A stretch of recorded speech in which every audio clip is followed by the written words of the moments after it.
Merry Christmas. It's finally here. We've waited a long time for this day. We have. We've been forced to watch baseball games. I Yeah. watched tennis last night.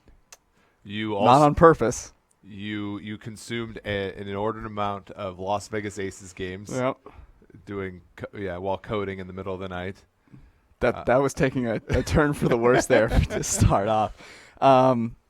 It's been it's always the build up to the regular season starting to me always feels like when I was a kid and Christmas is right around the corner and it gets to Christmas Eve and that's like the best thing. You're so excited it's almost there, and we get to start off with Bears Packers tonight. How football is that, by the way? It's perfect.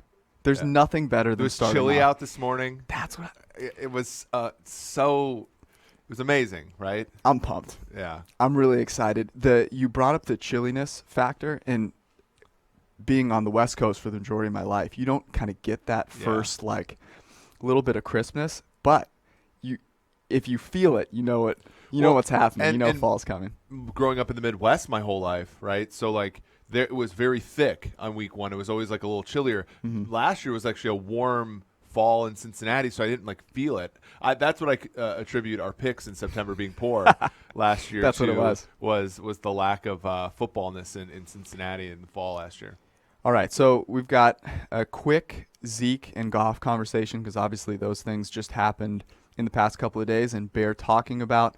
We'll do a little bit of Bears Packers because the game is tonight, and it's going to be – I'm very excited for it. It's been a while since a Bears Packers game has been this exciting. And then we're going to do a live lock of the week discussion. As we did last year, we bet on the lock of the week every week. Anything we win, we're giving to charity because we need karma on our side. Charitable people. We need karma on our side. Plus, for me, I think you're the same way. You're just so competitive. You just want to do well, right? You root for the math working. That's the key. The competitiveness, the win is enough. I don't need the money. I'll happily give it away. The win is plenty. So we'll do a lock of the week, and then we'll close out with a little Cincy why. So Zeke and Goff, which one do you want to start off with? Let's talk about Goff because I think the Zeke thing, we already took a moratorium on talking about running backs. We may or may not have broken that a few times. But let's talk about Goff. Not me. Because Goff clearly, it's one of those things where he's certainly like helped that offense have a very good season last year, but he's not without warts. And now you're buying into him, right? The thing that a rookie deal does is it affords you some uncertainty. But now you essentially have to be pretty certain about him. They just signed Tyler Higbee this morning to a deal that makes him one of the richer tight ends in the league. Although tight end is such it's a shallow position in the NFL right now. So maybe that's Los Angeles. It's a shallow town. That's true. Emphasis on the tight end out there. Wow. So I don't know. I think like in relation to everything else, the Gurley contract being what it is. Yeah. Obviously, the Cooks no contract, longer the highest paid running back. The Cooks contract being what it is, the lack of first-round picks the last few years, the decision on Marcus Peters eventually, Donald's contract. Like, there's just the bill's going to come due at one point here for the Los Angeles Rams. And not to say that we always sort of like tiptoed around the idea of moving on from him. Once you start to see what the bill is, you're like, holy crap, that's a lot. And now he really needs to take a step forward. He can't just be who he has been the last 2 years. Well, it's a separation of Goff and McVay. Who are you going to give the credit to? Goff was atrocious under an awful offensive regime with Jeff Fisher, but last season, top 5 grade from a clean pocket. He had obviously a high rate of positive graded throws because that offense made a lot of them available, the play action, getting deep downfield. And he actually avoided, negatively graded plays at about a league average rate. It wasn't, he wasn't Pat Mahomes, wasn't Drew Brees there. But the key with Goff seems to be the McVay system schemes clean pockets. And if that continues, then you get a top 5 guy from a clean pocket, and that happens 75% of the time. That's probably worth it because this contract is high now, but in 3 years it won't be.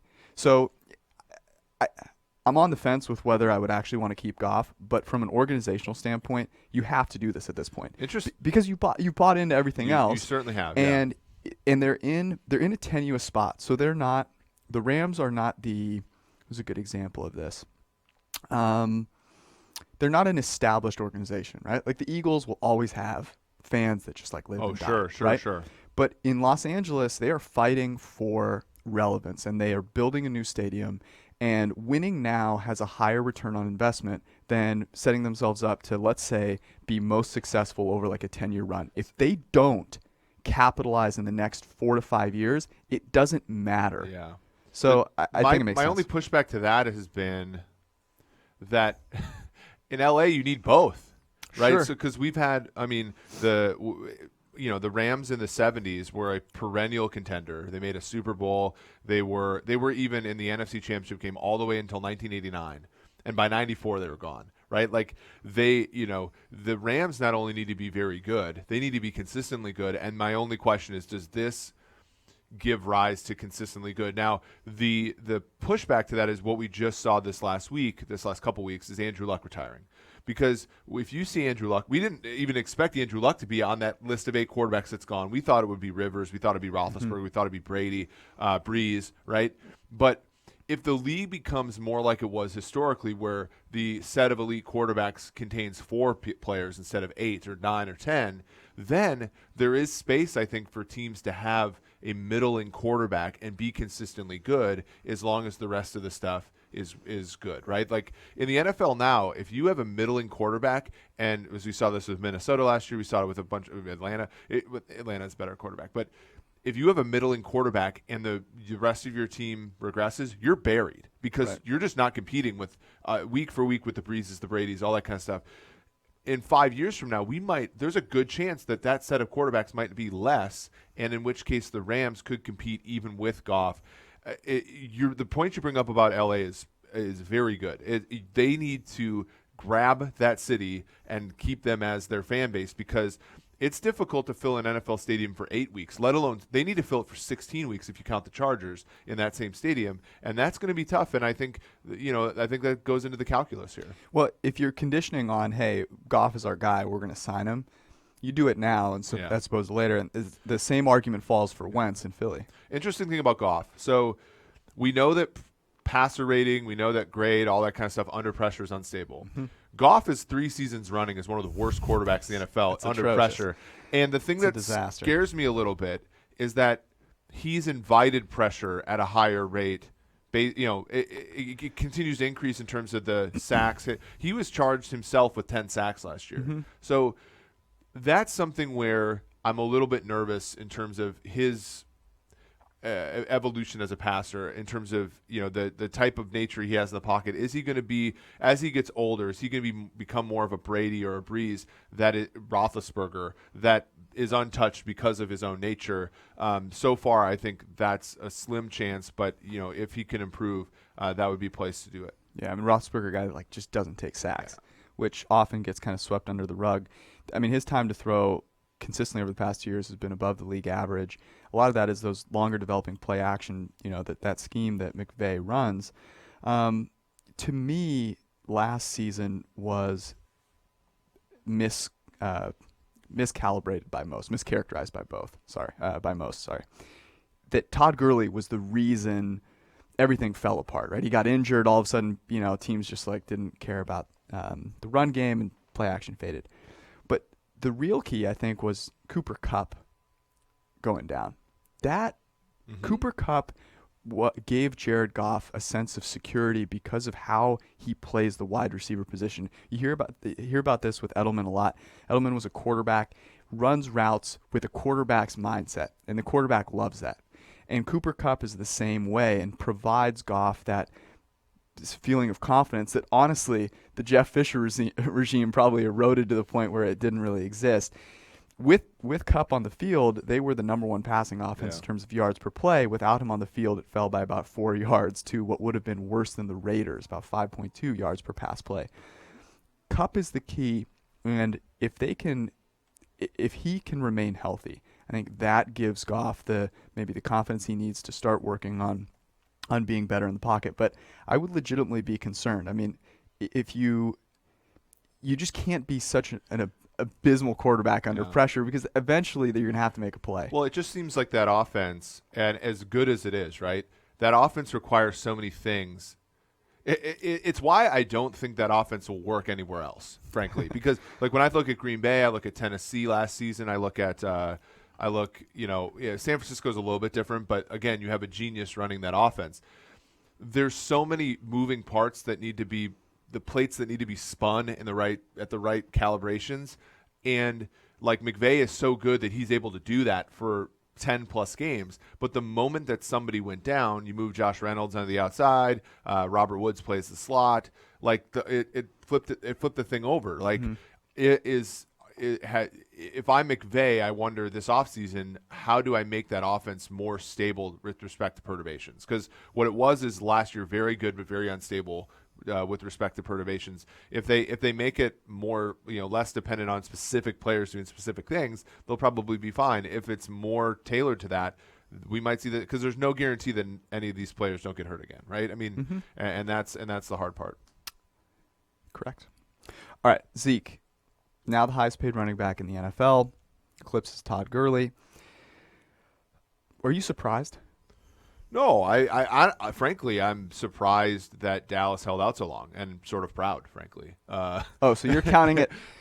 All the things that Jerry said about you don't need a rushing champion to win the Super Bowl, was he being real with that, or do you think it was just sort of a negotiation tactic? Because that gave me hope, too. It was like, hey, here's an owner that has done the research and listens to the right people and is actually going to make a maybe non-popular play that makes sense math-wise. Well, and I think ultimately it just comes down to he was certainly weighing what the people that think the way that we do think. Right. And I think, I can't get over this. The last time that a running back held out for him, they lost 2 games, and he came back and won the MVP in 14 games, and they won the Super Bowl. And I think that was the second to last Super Bowl they won. So, like, I don't have those experiences, right? And so I can't relate necessarily to that, like, nostalgia. Dallas has not been good since then, since those glory days. They have not, even sniffed a Super Bowl since. Jerry's thinking, like, he's just got all these sort of things rolling through his head that, I thought it was inevitable that they would sign Zeke. I did not think it would be this high.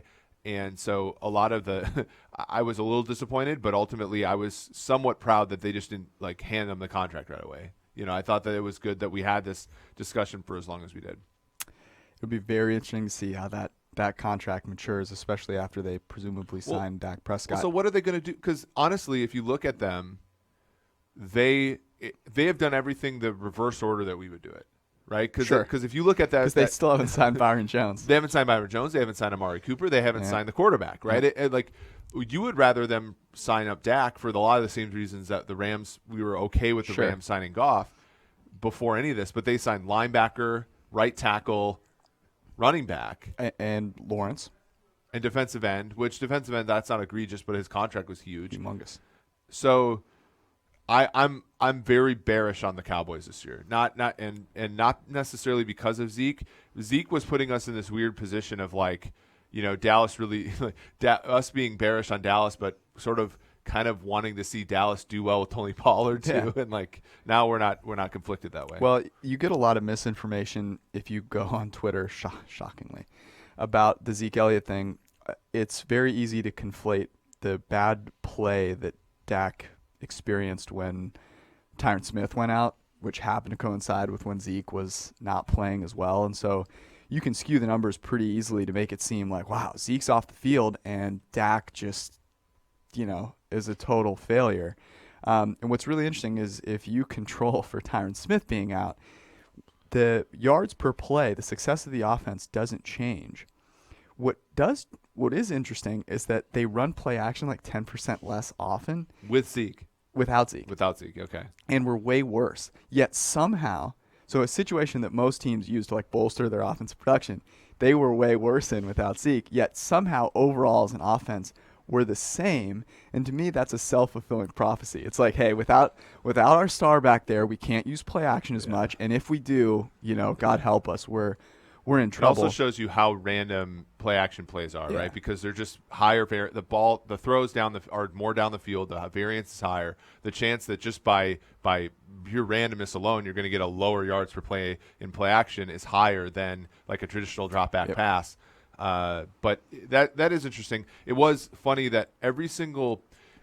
So, our friend Ben Baldwin posted that article that we had about Zeke's grade last year and how it was in the bottom 20. And, basically I'll just say fumbles, and he didn't break a lot of tackles relative to public perception. But then everybody has a retort. Oh, people stack the box with Zeke. Well, actually, that's not true. They're like a bottom half of the league in terms of facing stacked boxes. Oh, well, he's still more effective than the backups. It's like, well, no, actually, DeMarco Murray's 2014 season was the best running back season Dallas has had in a decade. Yeah. Let's talk about Darren McFadden.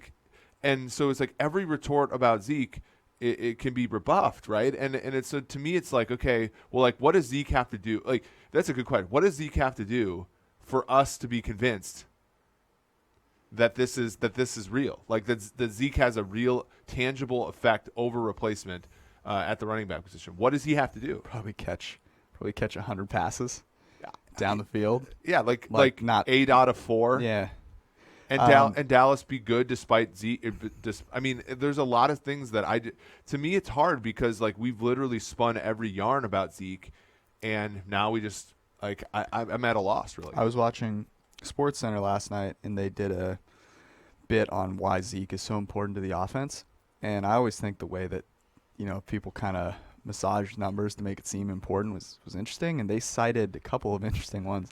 My favorite, which is percentage of teams like scrimmage yards gained or whatever, which is just an indictment on the offense being atrocious, has nothing to do. Like, okay, let's throw that one out. Another one was number of first downs gained. And I was like, okay, but that's a good stat. But I still think it's tricky, right? Because it's like, all right, well, if you just want, it's like when I play Madden and I like a player, I want him to pick up all the yards. So I'm just trying to get this guy, so they give him these opportunities to rack up these counting stats and rack up the proportion of the offense stats, but it's not actually helping their offense, which is really what we need to be looking at. I think ultimately, and we'll talk about the Dallas game later, ultimately when you look at the Cowboys, a couple things need to be said.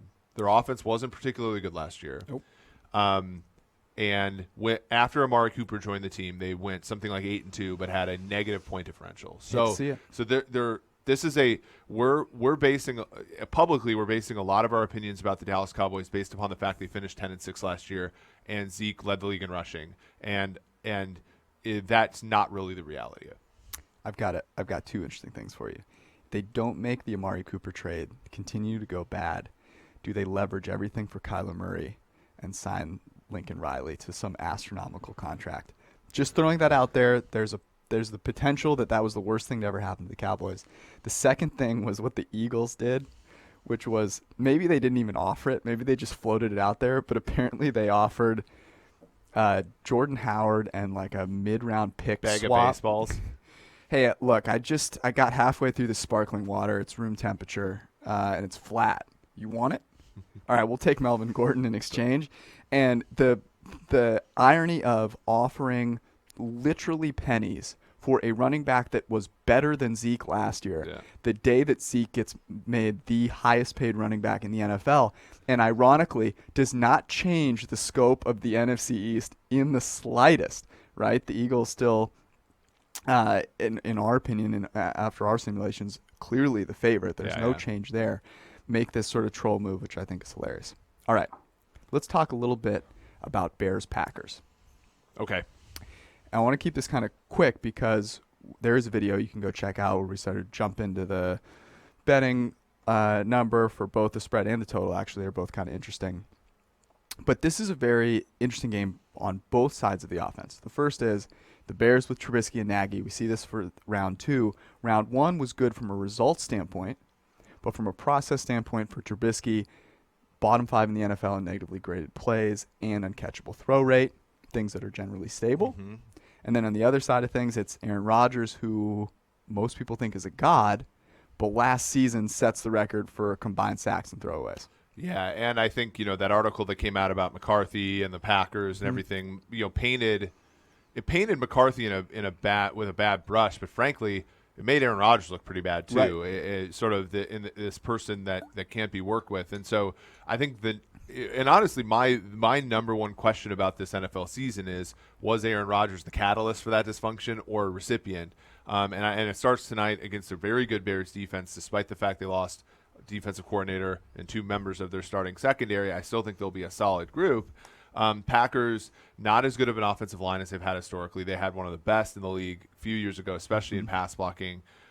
Receiving core is diminished substantially. Don't really have a tight end to speak of. Jimmy Graham sort of over the hill. So there's a lot of questions about Rodgers that I'm not saying they're unfair, but he's going to be judged this season with a very weak deck of cards, and so I'm a little worried about that in terms of offensively. And I think the Bears, defensively generated a lot of turnovers last year. That'll probably regress, but Trubisky threw a lot of turnover with the plays that were not capitalized on. So when you think about this total, for example, 46.5. I think the defenses are going to be, I think if there were no such thing as turnovers in the NFL, this would be a good under game. The issue I have is there might be enough turnovers to give enough defensive or special teams touchdowns where this is dicey. Interesting. So I'm going to go the other way, which is to say this. If it was one thing we know about Aaron Rodgers, come hell or high water, this man is not going to throw interceptions. It's going to, he'll do anything to avoid the interception. He avoided the middle of the field last year, and I would presume in large part because he didn't trust his receivers, and that's where unlucky interceptions happen between the numbers. And so I wouldn't be surprised. I wouldn't be surprised to see the Packers offense not look fantastic, because the LaFleur Rodgers thing, like, their offensive schemes are diametrically opposed, right? One, a lot of play action. Aaron Rodgers doesn't run a lot of play action, right? One attacks over the middle of the field. Aaron Rodgers didn't like to do that with this receiving core last year. So I don't think he puts the ball up for grabs. And I think the Bears have the advantage of Nagy is a brilliant play caller, and he's going to leverage that in those first 15 plays where the Bears and Trubisky are a top 10 offense. And he's going to put some points on the board early, and then they're going to say, look, just going to try and shut it down. Clamp it down. Rodgers is going to be dump-off champion for the rest of the game. Yeah, so if I have to take one side of this game, it's not Bears -3, even though there's, that would be the side I think I have to go on, but I think it would actually be the under, even though I absolutely hate unders. The play, frankly, was the play could have been Packers at 4.5 early in the offseason, but now which that is not the case anymore. Now that it's at 3, I mean, and here's the thing with LaFleur. Like I said about McVay, when you didn't invent it, it's hard to adapt it. Yep. And so when having to adapt that offense to Rodgers, I don't think it's going to be particularly smooth. It might work. It might, but there's no reason to believe that it's just going to start off on the right foot. I mean, certainly wasn't good in Tennessee. Here's the last thing. You always say this, right? It's like, well, we passed a lot last year and we didn't do well, so clearly we need to run more. Yep. Packers passed the most in the NFL last season, and I would assume that they kind of go, well, look, we just got to run the ball more. That's the key. And what you end up doing with that is running in situations where you shouldn't, as opposed to just saying, hey, let's actually analyze the situations where we should have run in short yardage situations where the Packers still were the most pass-heavy offense, and just wholesale say we're going to run the ball more, which would slow the game down. And obviously. LaFleur didn't have success last year in Tennessee, but when they had success, it was running the ball with Derrick Henry. Yeah. All right, Bears-Packers, we have a video out on it. You can go check it out on the YouTube and leave some great comments. Yeah, that's the place. Talk about how our shirts kind of match today. That's a good point. Yeah. Fire and Fury. Yeah. You've really been stepping up your game. Yeah, I have my wife. My wife bought me a ton of clothes, so, I didn't think you went out and bought them. I'll put it that way. We do need to talk about, look, if you're going to manscape, you might as well also have some nice clothing. Yep. And if you need to manscape, you want to go to Manscaped because they're pretty awesome. And they're a sponsor. There's a lot of, I would say, fishy coincidence about you all of a sudden dressing nicer and us getting some Manscaped material. Just going to throw that out there. Yeah.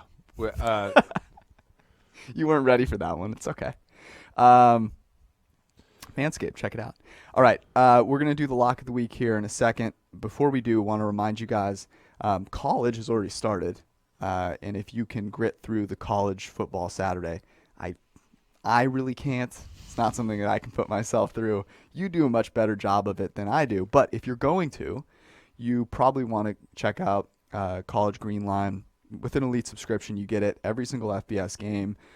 Even if you don't like placing 100 bets a week, it's a really useful tool if you're going to watch college football, if you're going to play, college DFS. Regardless of what level of fan you are, College Green Line gives you some tools to make that experience more enjoyable. So check it out with an Elite subscription. Our friend Ben Brown wrote an article last week with his best plays. Last week, Ben stuck his neck out in 8 games, including one parlay. He went 6-2. The parlay hit with a Texas over at the last minute, which was – so I think he ran good a little bit. He had the Stanford minus 6.5, which scored that defensive touchdown. It's beautiful. But granted, so Ben does a great job. His power rankings article is terrific. So basically this idea is like, we have a lot of college information. We're starting to give it more out. If you are a college football fan, this is the thing for you. As George said, try not to bet all the games, but like if you're a Nebraska fan, there's a Nebraska game for you. If you like to bet Boise last week on the money line, you would have won. That was a recommendation we had. So just a lot of fun, and I can assure you over the course of the next year or so, we'll have more college content for the folks that like it. And Green Line's just the start of that. Yeah, a couple of big games this week. So check it out. Elite subscription is what you need. All right, lock of the week. Now, this is an important conversation for 2 reasons. The first is, as we did last year, we are going to donate our winnings from the lock of the week to the charity of our choices. So I'm gonna stick with what I was doing last year, which is children cancer research. I would mix it up. I would do like Ronald McDonald House one week, a couple of other places. I have some friends that work at some different places in Los Angeles that I donated to. What are you going with? The International Justice Mission again. Again, I like it. And the reason we kind of have to double down is that we did this last year, but we weren't nearly as successful last year on the lock of the week as we were the prior season. Yeah. So hopefully we can right the ship this year and actually donate a little bit more money. The second reason this is important is that some of you maybe made the smart decision to join the Super Contest. If you haven't, I actually think you can still do it. Flights to Vegas happen to run. You can hit up a proxy service, footballcontest.com. I'm sure they would accommodate you. I think you can do it through Saturday when the cutoff is for tournament you week don't one. have to bet this first because you don't have to do this first game. And it's 5 picks a week, so every pick really matters. Mm-hmm.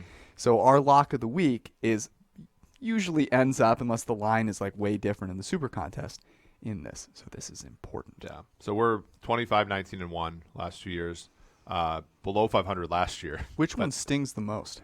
Oh, well, our 3 picks of the week in weeks 2, 3, and 4 all went to overtime last year, and we lost all of them. So those 3 were like obviously atrocious. And then frankly, in the playoffs, we started out really well, and then we had Saints -3, I think, which would have pushed in a just world. And then lastly, we finished nicely on, I think it was New England minus half a point first half. So, but let's take a gander. We have to pick it from the article today. So you can check out, we have our article up there. We argue about which side of the pick is the right one to take, and we side with the math, and that rules the day. But it's a decent article. My jokes are bad. Your jokes are, at least you put effort into them, so there's that. But you want to check it out on PFF.com. It's a fun read, and I think some of these games are worth discussing. So let's start with which one do you want to start with? Let's talk Rams, Panthers. All right. I have a feeling you're going to like this one, and you're going to push for this one. You're going to want to push your chips into the table with Rams. Well, our friend -2.5. I said on Twitter probably a month and a half ago that I did not like the Carolina Panthers this year, and I got pushback from our friends in the industry, namely Evan Silva. Big Evan got after Establish the run. By the way, check it out. Not only is Evan obviously heading that whole thing up, but good friend Josh Hermsmeyer also contributing. He does his air yards model for that. I heard he's also providing tutorials on how to run your Twitter well. Josh is very good at Twitter. He Yeah. also apparently is very good at cooking. I've heard it helps, right, to be successful, to have a nice home Yeah. and a man cave. I've heard those things all help. So for me, Carolina added players up front, right? Mm-hmm. Brian Burns, Gerald McCoy, Bruce Irvin. Although, come on, and they already have Luke Kuechly and then Shaq Thompson to play linebacker. They did lose Thomas Davis this year.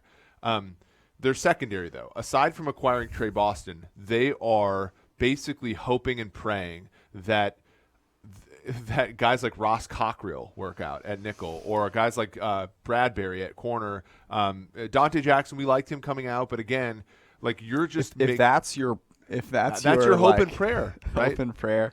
No, I'm totally So I think with you on this. they're a bottom 10 defense last year in yards per play, EPA allowed, et cetera, et cetera. They were bad, and pass rush can help, but if you can't cover, teams are going to exploit you. And so obviously the Rams have had all offseason to think about this game. They were kicked in the teeth in the Super Bowl. Bill Belichick pulled Sean McVay's pants down for 3 hours on a February afternoon, which you just don't like to see it. You hate to see that. It's a tough scene, man. And you know that he's going to come out with the banger of all game plans. You have to. And this is the team to do it against. And I hate that they're road, and I hate that they're favored, but they're favored by less than a field goal right now. I mean, there's been money on Carolina, which I understand at +3 in a West Coast to East Coast noon game type of thing. But at this point in time, like, I think it just adds up too much for the Rams for me, especially given the fact that Cam Newton 2 weeks ago's foot was in a boot. Yep. Well, here's the thing. The Rams, I'm not worried that the Rams are going to be an explosive offense. They get Cooper Kupp back. I already mentioned how much better they were with him than without him last season. The motivation factor is obviously there, and the Panthers can't cover anybody. Couldn't cover me if I were out there running around. So that's great. The second part of it is if you're going to compete with the Rams, you've got to be an explosive offense, and that's the opposite of what the Panthers seem to be doing. Cam Newton is injured. You're probably not going to run him into the ground in week 1, I would think. So he has to drop back and throw the ball. Yeah. And his average depth of target just been plummeting like a rock and is still not a very accurate quarterback. So if there's anything that I am excited about, it's explosive offense on one side and not explosive offense on the other. Here was somebody that came when I was doing fantasy projections that always popped up, and it would frustrate me to no end, but I think I've convinced myself to buy into it. Okay. Clay Matthews. Oh. So we're talking about a defense, right? Sacks are sort of this thing that's like it's not the signal, right? It's the noise. Yep. That defense, you have Eric Weddle now, right? Uh-huh. He's a great coverage player. John Johnson, also a very good safety. You have 3 good corners in Nickel Roby-Coleman, Marcus Peters, and Aqib Talib. They're going to make quarterbacks hang on to the ball incrementally longer. You have Aaron Donald up the middle, who's the best player in the NFL. I think there are going to be quarterbacks that are going to roll into Clay Matthews all season. And we've seen historically from guys like Dwight Freeney, Sure. Cameron Wake, That's a even great point. guys that like Terrell Suggs this year for Arizona, guys that are older pass rushers, if they are well managed, can have these silly sack seasons. And to me, like, You know Wade and Clay get along swimmingly. And so I'm looking at this and I'm thinking, okay, like if Newton's more of a sitting duck than normal, it's going to be a rough afternoon for the Panthers offense. Okay. The cons are obviously this is a road game. Yep. And this is a road game. West Coast to East Coast noon. I'm not worried about the West Coast to East Coast thing, right? Like it's the start. If it weren't week 1, I'd be maybe a little more, but come on. Like, yep. Okay, so I'm going to give that. I don't have a problem with it. I do.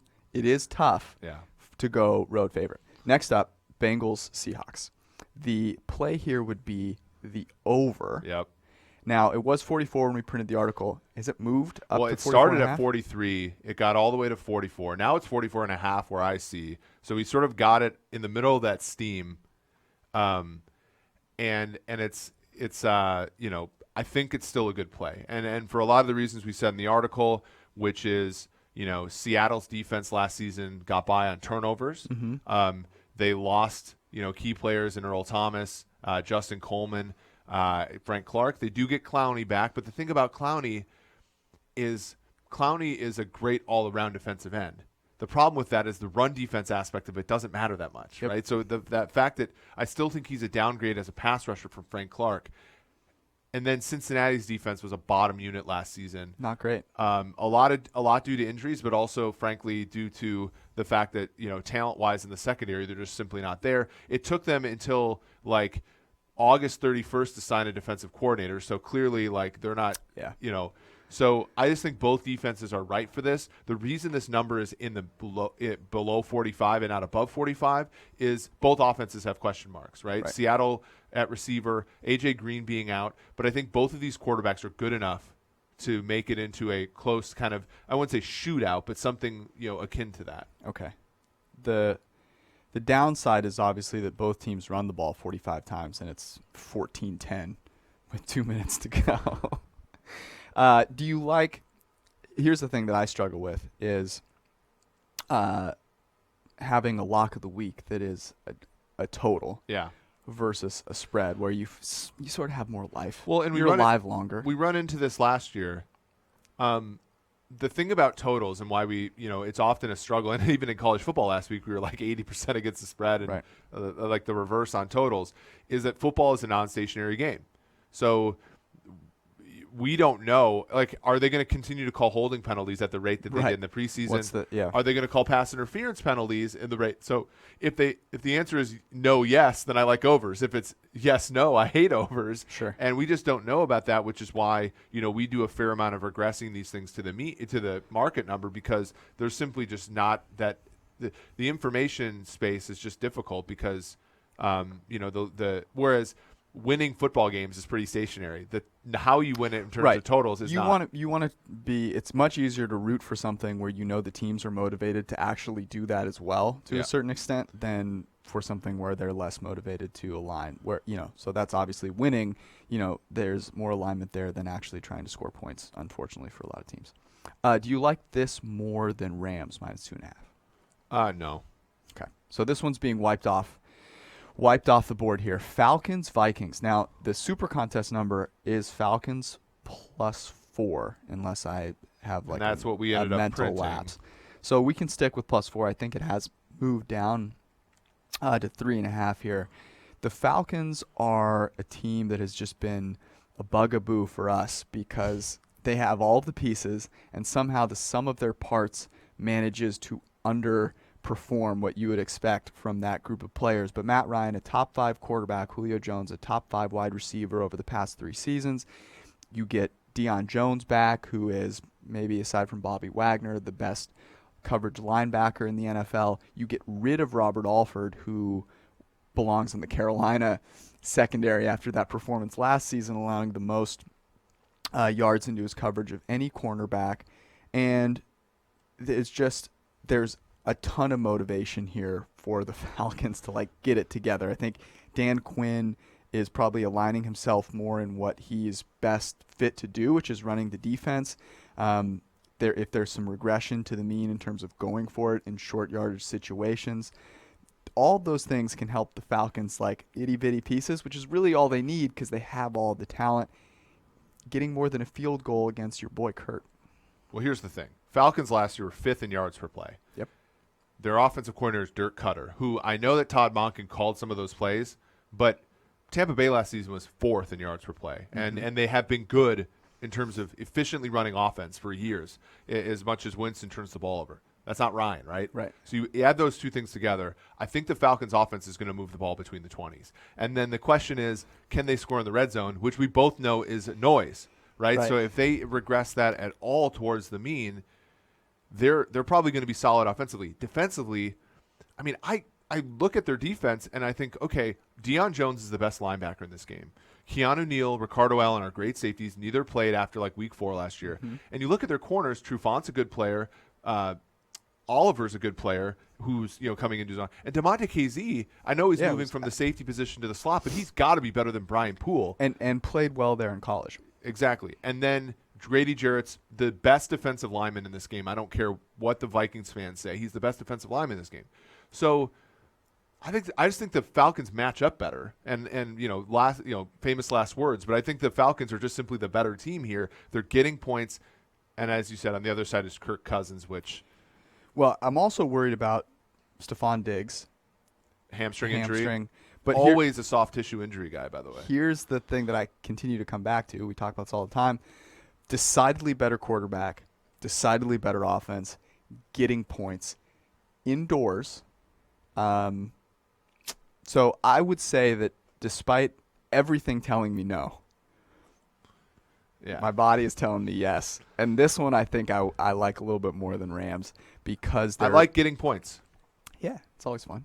Okay, so we're moving this one ahead of the Rams? Yeah, the only issue is do we grade it at 3.5 or 4? I would say 4 because we four. I mean, that's where the super contest is at. That's what I'm going to go with.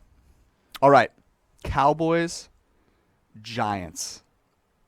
This one I think is has moved fluctuated away from us, actually. Yeah, fluctuated a little bit. We'll call it 7 because I think that's the super contest number as well. So 7, the Giants on the road, Eli Manning, who supposedly, according to I think it's betonline.ag, is worth +1 points to the spread versus Daniel Jones, which is hilarious. He's the only quarterback where they graded him as a worse quarterback than his backup, which is something. The argument here is obviously the noise around the Cowboys is just that. It's noise. It's a lot of things that are not stable. The things that are stable, like their passing game, not so great. And the Giants, who were just abysmal last year, actually did have quite a few draft picks. And sort of by nature of the beast, and regression will probably be a little bit better. It's just hard when you then look at Eli Manning and those receivers, and you're like, dude, what? But in all honesty, though, you look at that, and we wrote about this in the article. Evan Ingram's going to be a good player. Mm-hmm. Sterling Shepard is a good player. The rest of the receivers, okay, fine. Offensive line's actually pretty good. I mean, they've done some work. Zeitler came over from Cleveland. Sure. Will Hernandez was a draft pick last year. Nate Soldiers, fine, right? He's not good, but he's fine. Eli, obviously, and you have Saquon Barkley, right? And you know that they're going to try to keep the variance high in this game. The tough thing for me is that when your best asset is Saquon Barkley, and I haven't seen evidence of you leveraging him in a way that you should, and the strength of the Cowboys is that they have linebackers that can cover. Yeah. I think the Cowboys defense is overrated though, and I say this because we overreacted because to every defense is overrated. 6-game stretch in last season. They after beating the brakes off of the New Orleans offense in the Thursday night football game after Thanksgiving, they gave up 20 or more points in every single game. They're good, don't get me wrong, but after Byron Jones, who's a corner for them that's good? I mean, Chidobe Awuzie is okay, right? At safety, I'm not convinced that they're good at safety. Obviously, at linebacker, they're fine. But on the defensive front, they don't have Randy Gregory across from DeMarcus Lawrence. They have one pass rusher, right? And we know that smart offenses can mitigate good pass rushers. And then here's the last point, I think this is where this handicap goes. I don't think the Giants have the better quarterback getting points, but if you combine the quarterback and the play caller, I think Shermer and Eli are better as a combo than Dak and Kellen Moore because we have no idea. We have no clue. We have no clue, right? Where we know Shermer's a good offensive coordinator, and so, all this is all I know. They're not 7 points better. So right. That's where I land. I mean, it's very compelling. There's also the idea that Zeke being back, they show everyone that Zeke matters. They just feed him the ball. Feed him. He's, throwing cereal in his face the whole How many game. fumbles does Zeke have?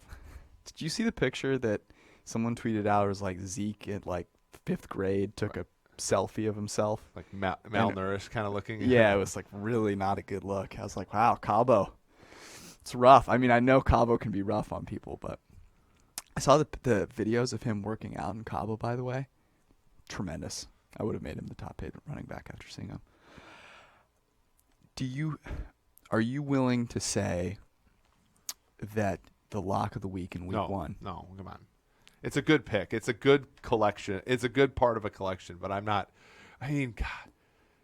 because I kind of like the idea of being like, you know what? This ugly duckling is our pick. Yeah. Yeah. And I like a lot.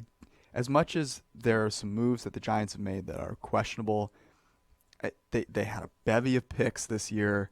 They stuck with them, unlike the Raiders who lit a few of them on fire. Yeah. They presumably made real football picks, which is something.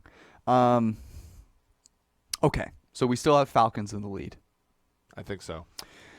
Last but not least, the Steelers go into the Patriots. The ring ceremony.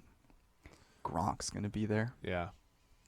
It's in New England. I don't know if I mentioned that. The Patriots are a team that no one believes in. I don't know if you know that. No one believes in them this year because they don't have Gronk. Brady's old. And that little bit of doubt, is going to be plastered to their locker room. Brady is motivated. Yeah. And it's 5.5 instead of 6. So here's the thing with the Patriots, because people talk about how they dump games early in the season. Mm-hmm. But it's a strategic, right? Because last season they played Houston in week 1. Mm-hmm. They ended up with the same record as Houston, and they got the 2 seed because they beat them in week 1, right? They obviously cared about that game. Okay, they lose to Jacksonville. Jacksonville was a contender at the time, but Bill Belichick's smart enough to know that like any team with Bortles is never going to be a consideration. Yeah. Week 3, they lose to Detroit, non-conference game. They beat Kansas City on Sunday Night Football. Mm-hmm. Obviously, if they would have gotten the tiebreaker, they would have won it. I think they lost to Tennessee. They lost to Miami. Like those are teams that aren't going to compete with them. So in theory, like they're smart enough to know what we think, which is Pittsburgh is going to be a good team this year. So I'm ready to throw away the whole New England doesn't try in the early part of the season here. The only issue is I do think, and people gave us crap for saying this, but I do think Big Ben gets better this year. He led the NFL in interceptions. He did not have a good year last year, even for our grades. I don't care if he led the league in passing yards. He also led the league in attempts. And Yak. So I'm ready to throw that out. I do like Pittsburgh. I think Pittsburgh is a good team, and I struggle with reasons to fade them, except for one, and you brought this up yesterday, which is great. The New England pass defense. I think when they have one target on Sunday, and that's one guy to stop. Juju Smith-Schuster. To me, there is a bit of a learning curve for Ben and Juju, and there's no worse way to get indoctrinated than against Bill Belichick. The Patriots did not look good against the Steelers last year. That was sort of an embarrassing game for them. Brady did not play well. Had like a busted coverage touchdown to Hogan, and that was really it.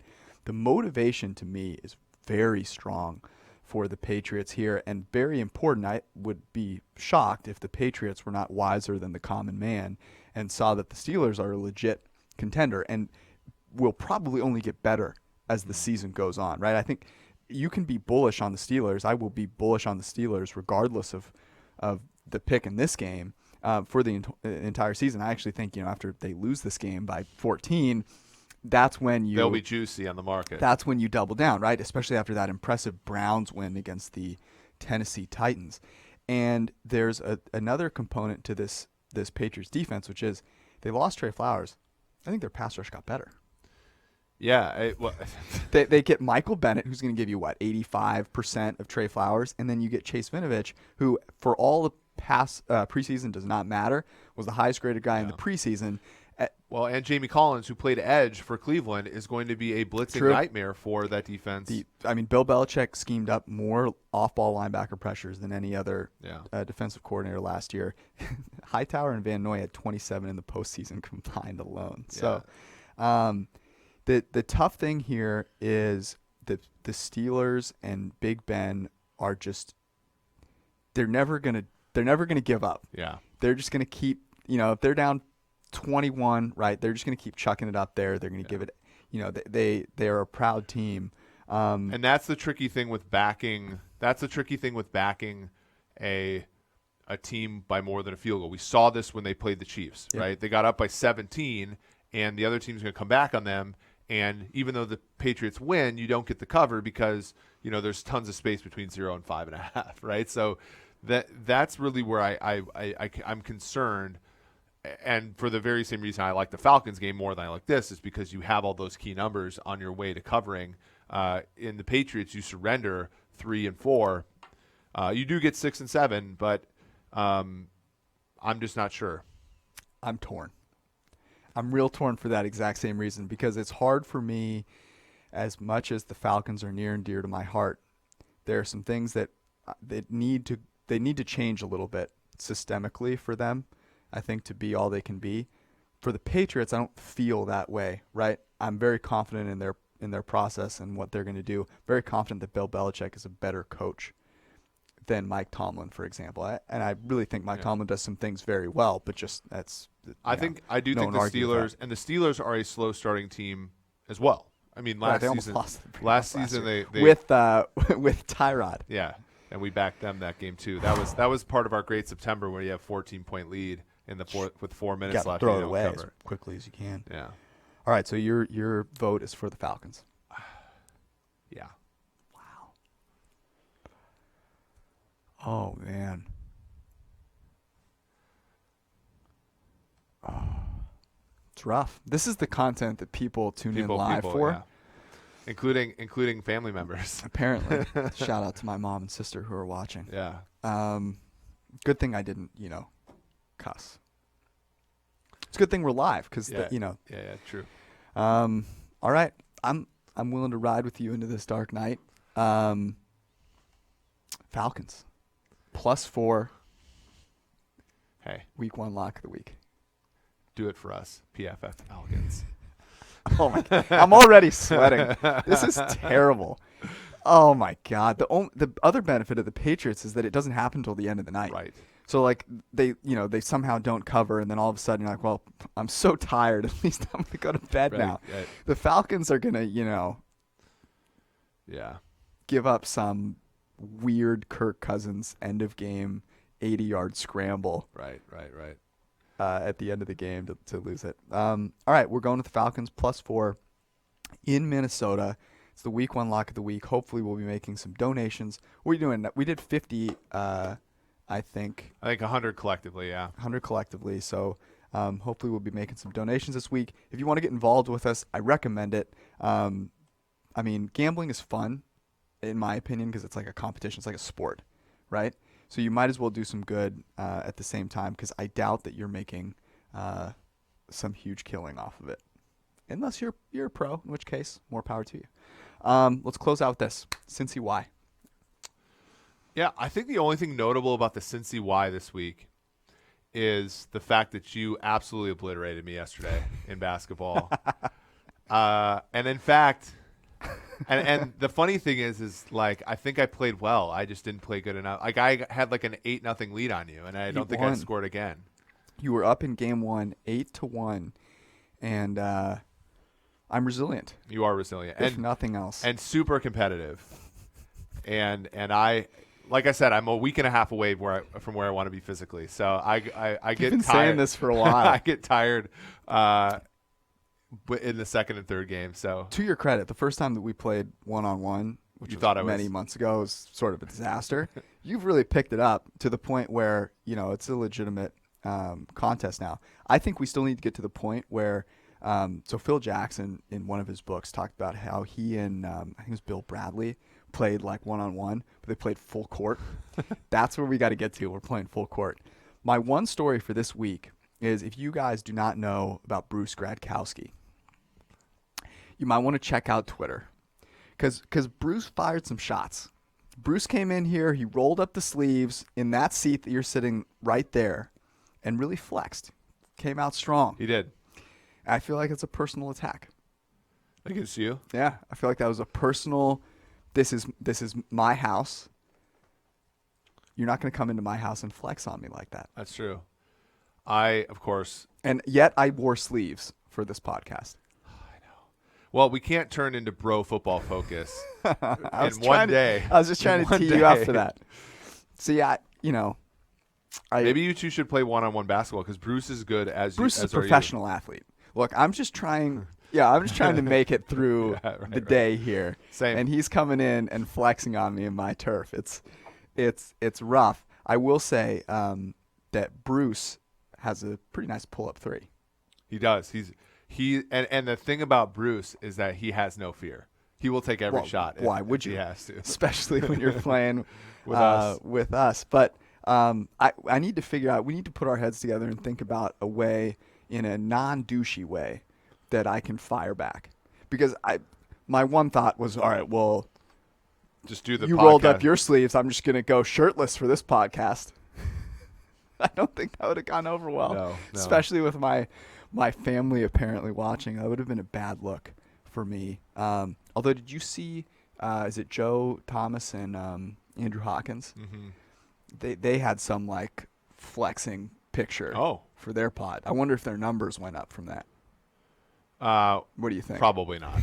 Probably not. It's a bummer. All right. That was our pod. Enjoy the game tonight. And we will be back. This is an important note, actually. Very important note. We will be back Sunday night because from here we're moving onward. The week is basically over. Monday Night Football is usually So we're going to look ahead to the next week and a little bit of Monday night. On Sunday night, we're going to burn the midnight oil with you, as we did last year after Sunday Night Football is done, after we're done working. So make sure you check that out on your commute or whatever you do on Monday morning. Maybe it's just hanging out in bed. Whatever it is, we'll be there with you. See you guys.